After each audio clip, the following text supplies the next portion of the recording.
জুলাই গণঅভ্যুত্থানের সময় হাত ছেলুট দিয়ে এক রিকশা চালক যিনি ভাইরাল হয়েছিলেন, তিনি ইতিমধ্যে ঢাকা ৮ আসন থেকে মনোনয়ন ফর্ম নিলেন এনসিপির মনোনয়ন ফর্ম নিলেন এবং আমরা দেখেছি সেটি সে সময় তিনি বক্তব্য দিয়েছেন এবং তিনি উল্লেখ করেছেন যে যারা বিভিন্ন জায়গায় গান গেত তারা সংসদে যেতে পারে, এই ধরনের কথা তিনি বলেছেন এবং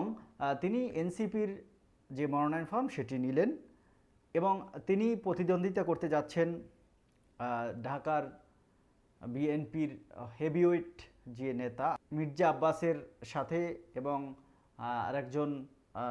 যিনি ইতিমধ্যেই নাম কুড়িয়েছেন বা যিনি পরিচিত মুখ হাদি,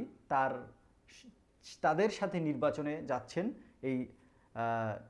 রিকশা চালক। তিনি মনোনয়ন ফর্ম নিচ্ছেন এবং নির্বাচন করবেন এনসিপি থেকে। সেখানে আমরা দেখলাম যে এনসিপির যারা বড় বড় নেতা আছেন, তাসনিম যারা, নাসিরউদ্দিন পাটোয়ারি এসহ যারা আছেন তারা কিন্তু সেখানে উপস্থিত ছিলেন এবং সেখানে তারাও তার পক্ষে বাহবা দিয়েছে এবং সেখানে কিন্তু একটি মোট কথা শোরগোল পড়ে যায় যে রিকশা চালক সে এনসিপি থেকে মনোনয়ন ফর্ম নিয়েছেন। তো আগামী নির্বাচনে এই রিকশা চালক কি আসলেই সত্যি প্রতিদ্বন্দ্বিতা করবেন কিনা সেটা দেখার অপেক্ষা।